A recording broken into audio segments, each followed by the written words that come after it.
Hello students, today we are going to learn about S-block elements. The group study involves physical and chemical properties. So S-block includes first group and second group elements. First group elements are known as alkali metals and second group elements are known as alkaline earth metals. First, we shall briefly discuss the general properties of alkali metals and alkaline earth metals. Alkali metals, you find that the elements are lithium, sodium, potassium, rubidium, cesium and francium. Out of this, francium is radioactive. When we write the electronic configuration, the outermost electron enters the s orbital and it has the general electronic configuration ns1. These are electropositive elements which are highly reactive and the reactivity increases down the group. All these elements in the group show emission spectrum. Coming to alkaline earth metals, the elements are beryllium, magnesium, calcium, strontium, barium and radium. When we write the configuration, we find that the outermost electron will enter the s orbital. But when we write the general electronic configuration, it is written as ns2. These are also electropositive elements, but the electropositivity is less than that of group 1. Except for beryllium and magnesium, other elements show emission spectrum. However, the reactivity of these elements increases down the group. First, we will discuss about the physical properties. In that, we will be discussing about atomic and ionic sizes, ionization enthalpy, reactivity of metals, hydration enthalpy, electronegativity, melting and boiling points, density of the metals, and finally photoelectric effect. Atomic and ionic radii. Alkali metals are the largest in the respective period. However, down the group, alkali metals increase in their atomic and ionic radii. The largest atom is found on the right hand side bottom part of the modern periodic table. That is, it is either cesium or francium. Coming to alkaline earth metals. These elements have sizes smaller than the first group elements. Down the group, there occurs an increase in the atomic and ionic sizes, and this occurs because the effective nuclear charge is more than that of group 1. As a result, the size becomes smaller. Coming to the next point, that is ionization enthalpy. It is the energy required to remove the valence electron from a gaseous neutral atom. In alkali metals, the possibility of ionization is very easy because of large size. So, ionization enthalpy involved is very less, and it decreases with increase in size. So down the group, you find that ionization enthalpy decreases. Alkaline earth metals are smaller in size compared to alkali metals. So the ionization enthalpy involved is more than that of group 1 elements. However, the ionization enthalpy decreases down the group. Coming to the next point, that is reactivity of metals. We know both alkali metals and alkaline earth metals are metallic in nature, and electropositivity generally increases down the group. As a result, the high or heavier elements in alkali metals and alkaline earth metals are the most reactive metals. In alkali metals, you find that the elements easily lose one electron to form unipositive ions, and the ease with which it loses the electrons increases down the group. So, reactivity of these elements increases down the group.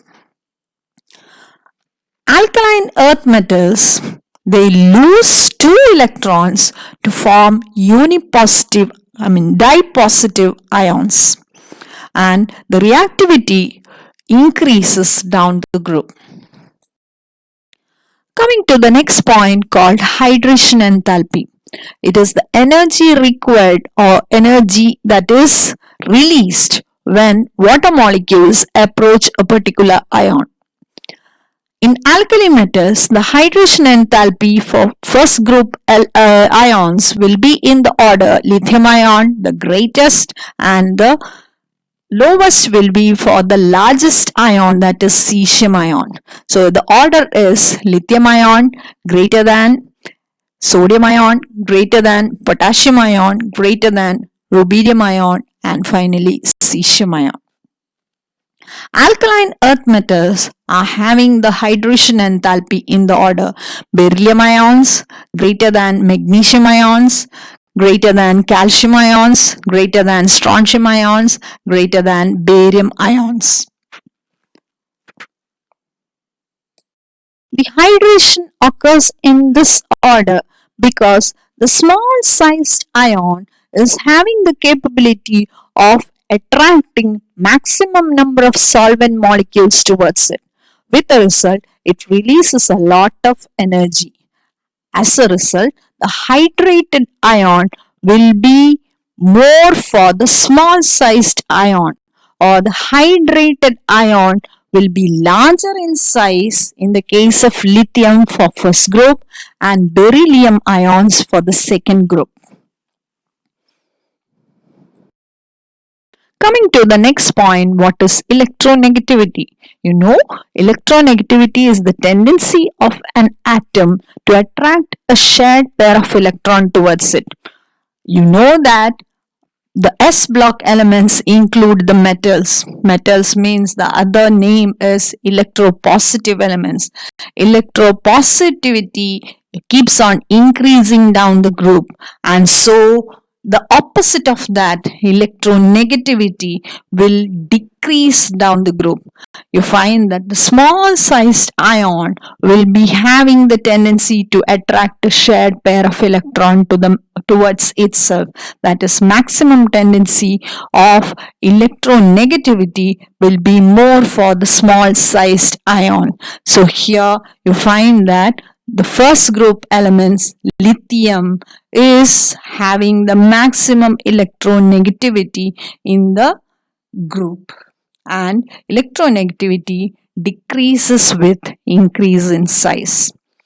Coming to alkaline earth metals, electronegativity will be maximum for beryllium, and it keeps on decreasing down the group. Now we will discuss what is melting and boiling points. You know that melting is a process in which the solid just gets converted to the liquid state. The fixed temperature at which this transition occurs, that is known as the melting point. Same way, boiling point is the temperature at which the liquid starts boiling. How can we compare the melting and boiling points of these elements? In alkali metals, you find that the metals are bonded together by metallic bonding. And metallic bonding is more prominent for small sized ions or atoms, and so they possess high melting and boiling points. However, potassium has a lower melting point and boiling point compared to the higher members of the group. So that is an exception. Coming to alkaline earth metals, these elements too are bonded together by metallic bonding. The small sized alkaline earth metals will have more melting and boiling point compared to the other elements. However, the first member, beryllium, has very high melting and boiling points owing to the small size. So, the bonding will be very strong, and when we are just checking the different elements, magnesium is found to have low melting and boiling points compared to the other elements in the group. So, that is also an exceptional case. Coming to what is density. Density is mass by volume.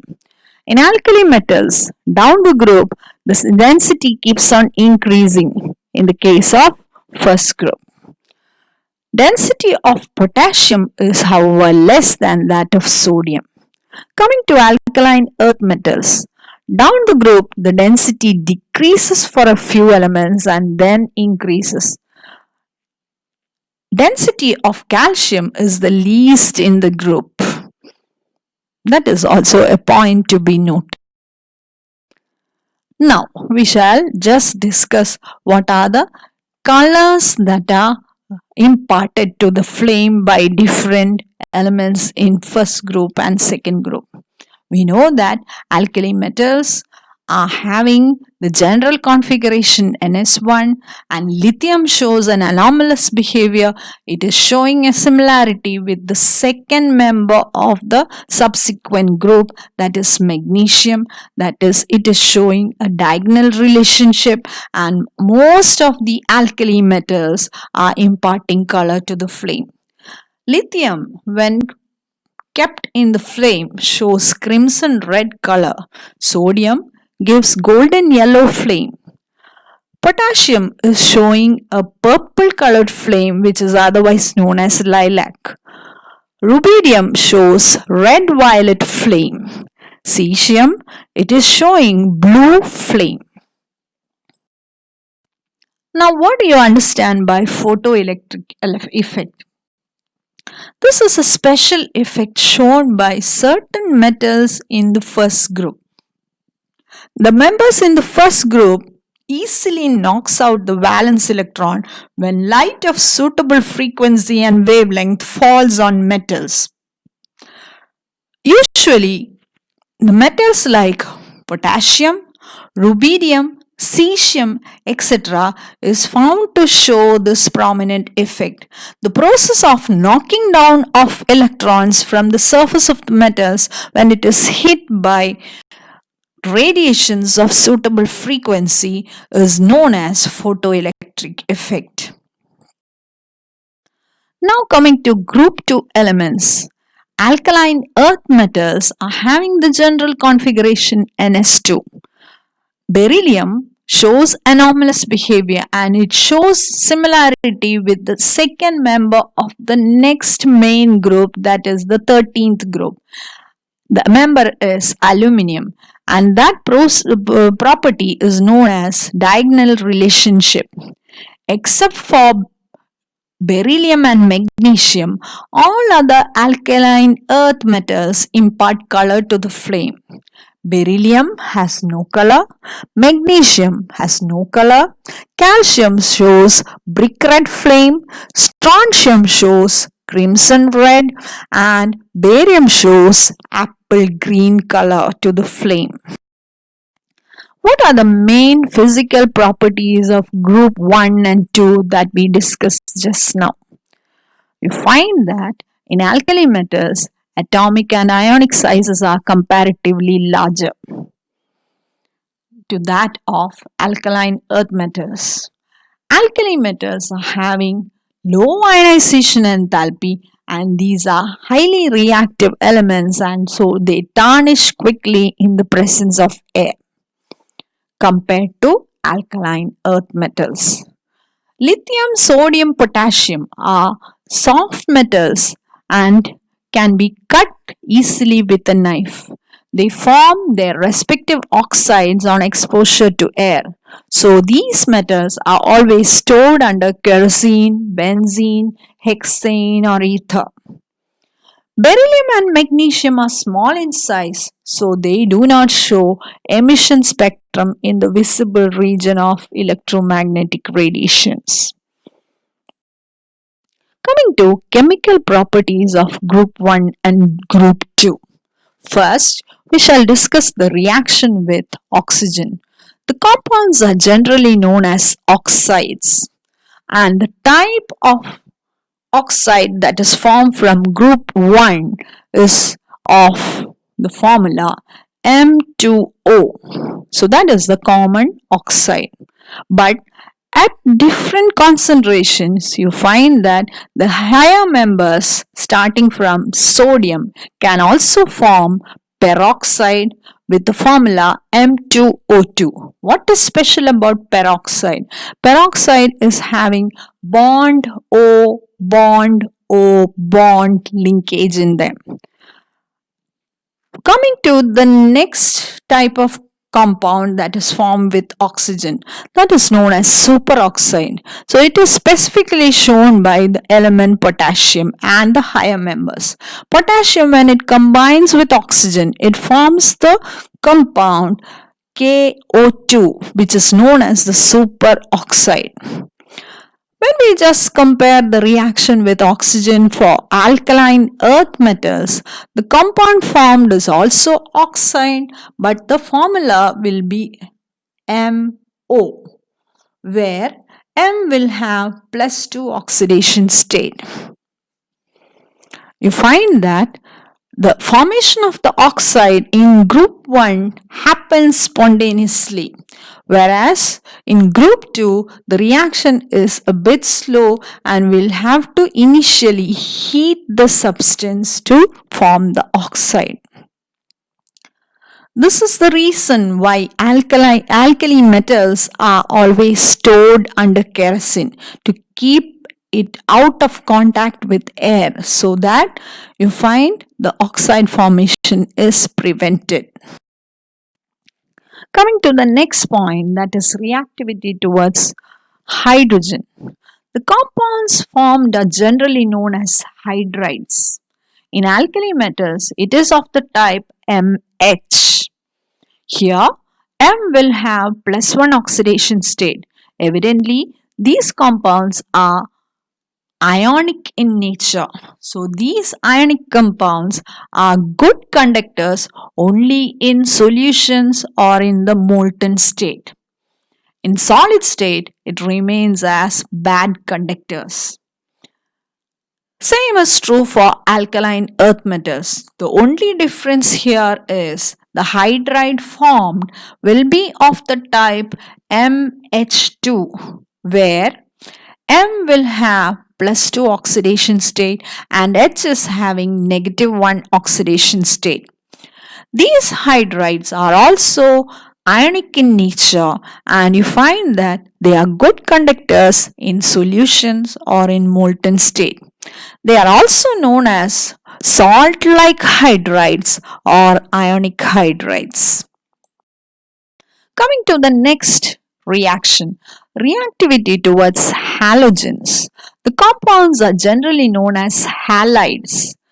In alkali metals, it is of the type MX. Here too, you find that most of these compounds are ionic in nature, and these compounds are formed spontaneously with reaction with halogens.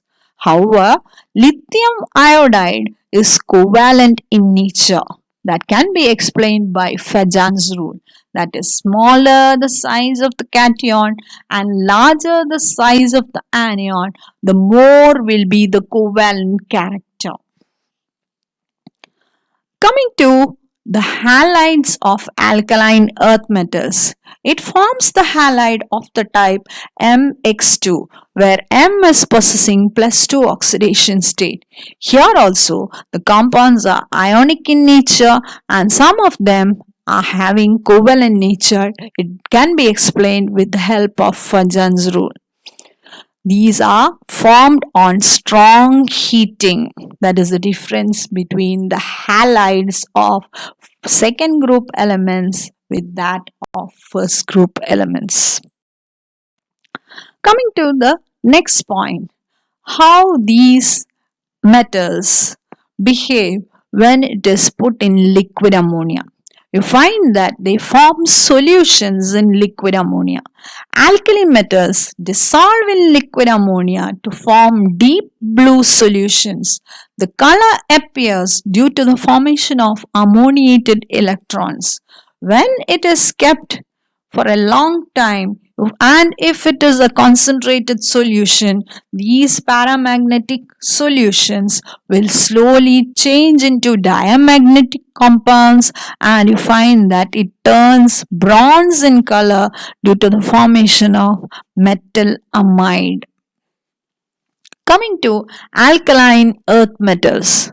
Alkaline earth metals also is found to dissolve in liquid ammonia. They also form deep blue solutions, and the deep blue solution is due to the formation of ammoniated electrons. The last point that we are discussing here is a reducing nature.